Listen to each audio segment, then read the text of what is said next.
Manipulated. Have you ever been manipulated? Have you ever been used, misused, abused, blackmailed, brought in and then thrown out, or hired and then fired? In fact, most of us have this kind of experience at some or other point of our life.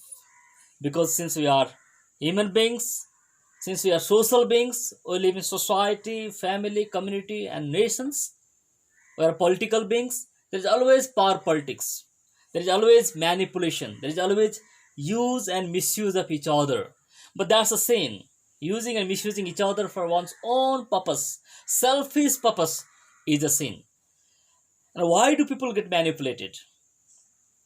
Because people fear. They fear to face the giants. They fear facing the oppressing one. Like Soren Kierkegaard said, there are two ways to be fools. One is to believe what isn't true, and the other is to refuse to believe what is true. And George Washington also drove this idea home very straightforward. He said, there is but one straight course, and that is to seek truth and pursue it steadily. If we don't seek truth, and if we don't follow the truth, we might as well be fools or manipulated. The Bible also talks about this kind of deception or manipulation. For example, in 2 Corinthians chapter 11, verse 14, Paul writes, talking about deception, satanic deception, no wonder, for even Satan disguises himself as an angel of light. So this issue is not whether people manipulate. The issue is how do people manipulate, why they manipulate, and how can we face it.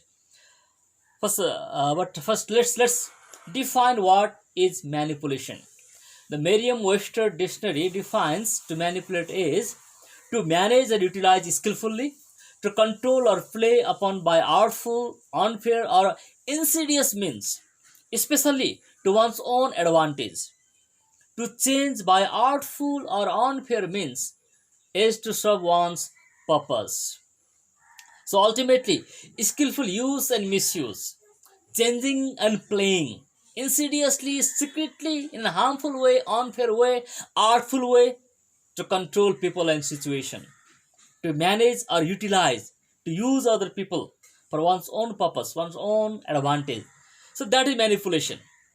Why do people manipulate? As you already referred to in brief, people manipulate first and foremost because of their sinful nature, because of their fallenness, because people believe that since God is not so good and so great and so powerful, they should provide for themselves, they should protect themselves, they should help others also in some cases.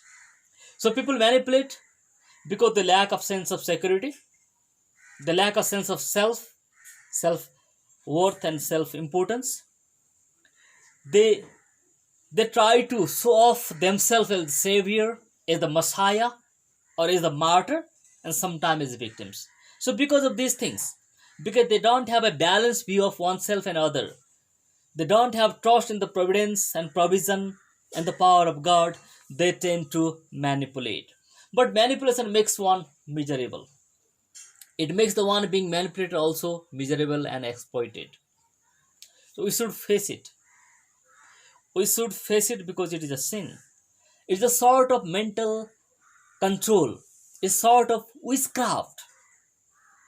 Not persuading people, not making them understand, see them the light, not making them able to use their reason and intellect and then only accept something or reject something, but rather appealing to their emotion, adding to their sense of guilt. Because manipulation is that it creates a sense of guilt in people. It touches people's emotion and heart rather than their mind and intellect and understanding. So it's a misuse. It's an abuse of one's power of persuasion. So it's not persuasion proper, but it's emotional blackmail. So manipulation is a sin.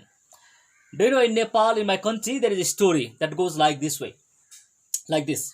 There is a husband who always demanded, he threatened his wife to prepare warm water, hot water for him so that he can bathe. But one day the wife was so disgusted, She was so tired. She was tired of looking after him. And she said, no, dear, I can't. I can prepare warm water for you. You do whatever you do on your own. Then the husband said, okay, dear, no problem. I'll manage with cold water itself. I'll bathe in cold water. So when the wife faced him, the husband came to terms with the reality that he has to manage the water for himself. Similarly, in our life also, when we face those people who threaten us, blackmail us, manipulate us, try to emotionally use us, or play tactics, or deceive us, when we face them squarely to their face with the truth, biblical principle and truth, practical truth and reason, their manipulation, their threat crumbles like anything. So what shall we do? The truth shall set you free. The Lord said, you shall know the truth if you abide in me, if my words abide in you, if you follow me, if you obey me, you shall know the truth, and the truth shall set you free. So, knowing the truth and going the truth, living out the truth is the best antidote for manipulation. Next week, we'll discuss more about this topic, about the types and the characteristics of manipulation or manipulatory people, and how to tackle them one by one. We shall discuss about or talk about this issue in the coming weeks, in the coming broadcast. But for today, I have to stop here only. Thank you so much. Please subscribe to Faith Media channel, share it, comment upon it. If any suggestion, advice, please feel free to communicate to us. Thank you so much. Establish it, trust in the Lord, and don't get manipulated, and don't manipulate others. It's a sin. Thank you so much. Shalom. Shalom.